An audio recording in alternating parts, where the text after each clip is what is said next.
All right. All right, So cool. I did want to talk a little bit about Tesla in a different way, not just the stock, because today I had to fix something with my car. So my car wasn't closing since day one. I picked it up. The doors weren't closing properly. So day one in, I think it was October of last year. Is that like 8 months ago? I don't even know. 5, 6, 7, 8, around 8 months ago. About. The doors weren't closing properly. They were misaligned from the Texas factory. So meaning like when you'd have to like really shove it to close it. And obviously if you pay like overpay for a car, which is now like $15,000 less, you want your doors to work. Yeah. Yeah. And because we bought it way before the price cuts, unfortunately, in January. So I went the first time, I think maybe 7 months ago or 6 months ago to actually get the doors fixed. And they fixed most of it where it actually closes right. But then I had a little bit of misalignment left, right? But I want to take you through what happened the first time. The first time I had to give them my card. So like I would come there, I gave them my actual card. Explain like what you mean. The key cards, which is how you used to get into the vehicle. I'll show you. Yeah, the Tesla key card. So I'd have to give them that. I also brought it closer to the service center. I mean, I guess they would have figured out where it was, but it was much more structured, like a conventional.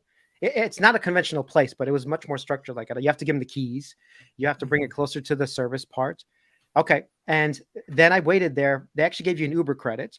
But I didn't go anywhere because I just wanted my car. I didn't want to go home. It was like an hour away from me. And they only have around me, there's like 3 service centers. So I get to pick one of them, but they're an hour away in Jersey. So I waited there and it took around 4 hours, maybe 5, but around over 4 hours to actually fix the doors or fix the alignments. Right now, I just want to bring you to today. I get there today. I'm like, all right, I'm checking in. Besides billing me, which I got rid of the bill because this was a problem they should fix for free. I'm like, all right, here's my card because I thought I knew the process. I left my card double parked. And she's like, no, we don't need the card. I'm like, okay. So I was actually taken aback. So like they have access to the car right from her computer. Like just the woman there at the at the kiosk basically has access to the car anytime she wants, which actually took me back. I wasn't like thrilled about that. I was like, all right, so now you don't even need the car. You could just access it anytime. And I'm like, do I have to move the car anywhere? She's like, no. They're going to go get it. They know where it is. I'm like, well, it's double parked. She's like, oh, okay, I could just put it into a parking at least somewhere. Then they'll find it. They took the car in. And as soon as I got it, I think it was like 5-10 minutes after I got there, they actually took the car. And it took 45 minutes this time. Wait, before you do, talk about service mode. Oh, yeah. Oh, well, service mode was weird. So I got in the car to move it to the spot. They already put it into service mode right from her keyboard, which was crazy. And it turns off a lot of stuff. Like it was weird driving it. So like the regen is off. It feels weird. The regen is off. The power steering is off. It's and all disconnected. All of the electronics that help you driver assistance is all over. So you're literally turning battery connected to motors and and it's just a red screen and it says it's in service mode. Yeah. But I was like, wow, this is really now getting automated where they know where the car is. They don't need my keys. Like everything is sort of gone now. You're walking into a clean room. If no one's been at a Tesla service center, it's literally a clean room. Me and Carlos talked about it, but there's no guy with overalls and an oil spill. It's like you go. Bro, you walk in and it looks like the back of the Apple store. So it's like a bunch of boxes on the wall, and then the floor is completely clean, no oil stains, no smell, and like the machine that the lift that lifts the cars up, it's the same color as when they delivered it. It's not janky. Everything is just super clean. It looks more like the back of a computer repair store than it does a car repair shop. It is. I don't even these guys are IT guys. Yeah, these guys are like computer guys. They're not. I don't know if we should call them mechanics anymore. Like, I don't know if that's the term that you should call these guys. Well, no, I mean, mechanics. Can you turn off your computer? The YouTube feed. Mechanics. A mechanic implies working on mechanical systems. There's almost really no mechanical systems in a Tesla other than like the steering wheel hard connection to everything else is electronic. So they're I don't know. They're just they're like techs. But okay, so I get there.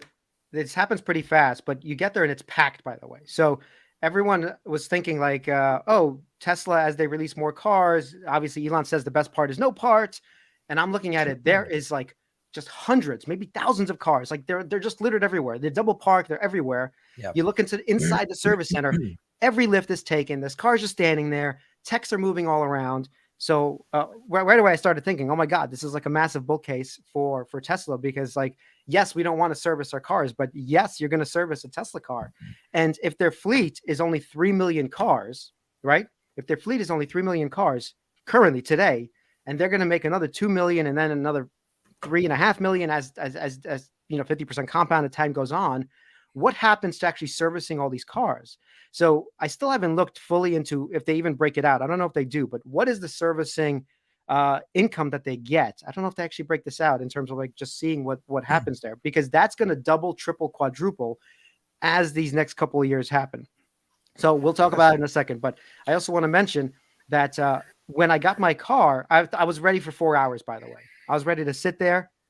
In 45 minutes, the thing was ready. So the reason I bring up the first story to this one is, okay, so that was like a 4 to 5x improvement in time for a similar issue to fix that.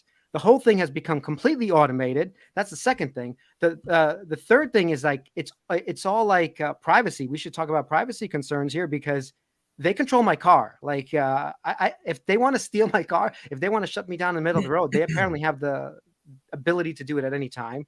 And the last thing is like service, I think, is a much bigger deal than I originally thought. Having seen all of these vehicles moving in and out, I was sort of shocked at the amount of vehicles that were there getting serviced. Yeah, we need to clarify something. Like when we talk about EVs, people say, oh, they have no maintenance. Like there's no cost. You buy the car. There's a difference between having maintenance and repairs. Like the Teslas are still subjected to being damaged in the same way that other vehicles are. So there's always going to be a need for service. And I don't know exactly what the markup is, but I was telling VITALY a story how somebody hit the back of the Model Y that we have, and the license plate cover essentially smashed the back bumper. And so when we went to get it in, just to get an idea of what the markups could be on this, the little bumper that's at the bottom, which is like a decorative bezel at the bottom of the Model Y, was like $795. And I know this because the woman opted to not go through insurance. She didn't want to do an insurance claim and raise her insurance. She's like, I'll just pay for it on the side. So I actually got the invoice and she paid for it. So if they're charging $795 for a piece of plastic, these markups are like 80%. It's got to be. Which means that it's a very high margin profit for Tesla selling these parts. On top of already making, say, 20 to 30% on the vehicle, they're making, say, 60, 70% on repairs for it. And I had similar. Amit, you're probably connected via your headphone. You're connected via your headphone to your speaker. Oh, with the mic? There's a delay when you talk. Yeah. Okay, I'll go back to fixing it. Sorry. Because we can hear the hissing. There you go. Yeah. I mean, the other thing is, VITALY, you're muted. You're muted. We're the three unprofessional YouTubers here, and Amit is on like 24/7 streaming, and still the mic issue persists, like from like 6 months ago. But go ahead. He's the legacy auto, and we're the Tesla of the. The other thing is the battery replacements are going to be really profitable because at the end of the day, the battery is pretty modular, right? All you have to do is just take off 4 or 5 screws. It's not anymore. No, it's this leads us to the next thing.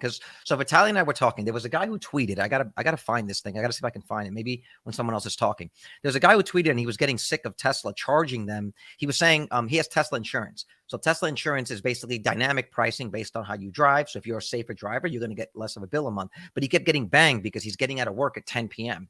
And he's like, they charge you higher insurance rates, or they bang your safety score by driving late at night. And he's like, it's not my fault that I got out of dinner late at 10 o'clock, or I'm doing most of my driving at 3 or 4 in the morning. And it got us into this conversation about this sort of new world where like the car company or the insurance companies can see everything that you're doing and basically have can track you all the time. It's like VITALY was saying, like they can get into your car at any time. I've had issues with my Tesla, and I would write the guy on the Tesla app, and they respond to me and say, where are you right now? I'm like, oh, I'm down in whatever. I'm down in like Huntington Beach. He's like, he logs in because I was having an issue where one of my ultrasonic sensors was detecting an object where it wasn't. So the Falcon Wing door would not want to open. And I would say, there's nothing there. I can see that there's nothing there. And he would say, let me check. Just literally log into the Tesla, say, don't worry about it. I got the report. Come in tomorrow. And it's great. Now, it's very convenient. But yeah, there are some, I guess you could say, safety or privacy implications to it. I would say that it's not anything different than what we're used to with our laptops and our phones. It's just we're not used to it in a car. So it is strange. And I do know that this opens the door, for example, for a law to be passed that the police can take over your vehicle at any point, right? If you're in a high-speed chase, they could just turn off your car. Like me, I can put my car in valet mode, right? If somebody steals my car, let them take the car. And when they stop at a light, just put it in valet mode. Now they can't go past 35 miles an hour or whatever it is, right? So imagine what the police can do. They can move your car out of the way. There's people they could give it instructions to go right to the police station. They could do that, and they could lock you in. I've heard where they where like firemen pull up to a house and they need to, like, if you're parked somewhere, they can tell the self-driving cars to move out of the way and get a parking space, because most of the time they'll just smash your I think that's wrong. Service will be a massive profit center because Tesla's a monopoly basically when it comes to EV and EV parts. So even if they have third parties doing this, they're going to provide all the parts. Every car company provides warranty. We're not talking about warranty service. We're talking about, I ran over a pothole, I broke a piece of glass, somebody hit me in the door. That's what we're talking about. That's profitable. Tesla's going to make bank there. I 100% saw it today. I'm like, who needs to fix a fucking EV, as we keep talking about? But this place is packed. No, I mean, like, it is. It's packed, and and we were saying that doesn't even account for the number of mobile service guys that are all around, out everywhere, just going to people's homes, fixing stuff, doing tire rotations for you. Here's a food for thought. There might be a bear case for this. Does that mean that what we're hearing with regards to Tesla having quality control issues, is that a problem that you're seeing? Because you just said, like, hey, I'm having trouble with the door. Like, in order for them to rush these cars out the door, I mean, how much does it cost to fix this in the back end? Because I mean, you didn't bear the cost of it, but Tesla, the company, had to, pay for the labor, pay for the part, pay for all this stuff. I mean, is this something that they should be working on at the front end so that they don't have to necessarily pay for it at the back end? I think any startup or any company trying to ramp out this many vehicles is going to have these sort of quality control issues. Yeah. They're also not building cars the way that cars have been traditionally built. So there is going to be a learning curve. And typically people do complain about things like panel gaps or paint issues was a big deal a few years back, and they're getting that under control. Yes, there's going to be some of those issues, but understand that these guys are salaried workers. Like they're hourly guys. So they're there anyway doing stuff. So I don't know that it's necessarily as much of a charge as you'd expect. They're just going to be working on one thing versus another. Well, Chris, I think you're right. It has to eventually be fixed. But if you look at, Tesla's not necessarily a startup like they used to be. But if you think about it, they are technically producing this Model 3 and Model Y for, 4 years? That's it. It's not like Ford has been around 100 years and got their manufacturing down, obviously, and their panel gaps and their paint shop and whatever. 4 years is really nothing in the grand scheme of things. So I think in the next 4 or 5 years, Tesla's scaling so fast, there's still going to be these problems because they're moving so fast. But as long as they built it in and their gross margin doesn't go to zero, like Elon keeps saying, they can eat the cost of this type of stuff, right? So I'm not too worried about it. And in fact, I see as the fleet gets older and they make more cars, you're just going to need more service centers, more parts, more doors, more bumpers. Soon, third parties will come in. They're going to have to buy their bumpers, their doors, and all these other parts. The other thing to consider, the other thing to consider here is Legacy Auto are predominantly selling their vehicles either at cost or at a small loss because they make up the difference over service over the life of the vehicle. Ford, GM, all those companies, they make 40% margins on service, and they already know what the service plan for it's going to be. You have to go to the dealership. You have to get your oil change. You have to get your transmission change. You have to get alignments, right? Things break. Boots, the CV boots break. And so they know that there is planned obsolescence in these things. They know exactly how many times your suspension is going to be able to travel before you're going to need to get certain things replaced. And that's where they make their money. Tesla's not trying to do that. So by and large, there's going to be less of that service. They're trying to make their money. They're trying to make the margins on the sale of the vehicle. It's a different business model. Yeah. I have a question. Is the mic okay? Yeah, cool. You're back. Mic's all right. Welcome back. It's I'm here.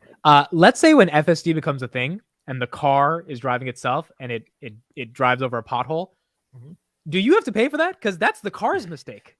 That's not your the car did that stupid shit, not you. Apparently, from what I understand, that's a good question, right? No, from what I understand, once the vehicle is in control of Tesla, they assume the responsibility for the vehicle.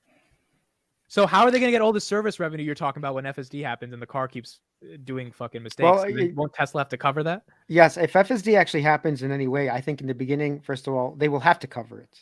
Yeah. There's no way that people will accept FSD or the insurance carriers directly in the beginning. It'll have to be prove out your technology. Tesla will take its liability when it thinks it's good enough.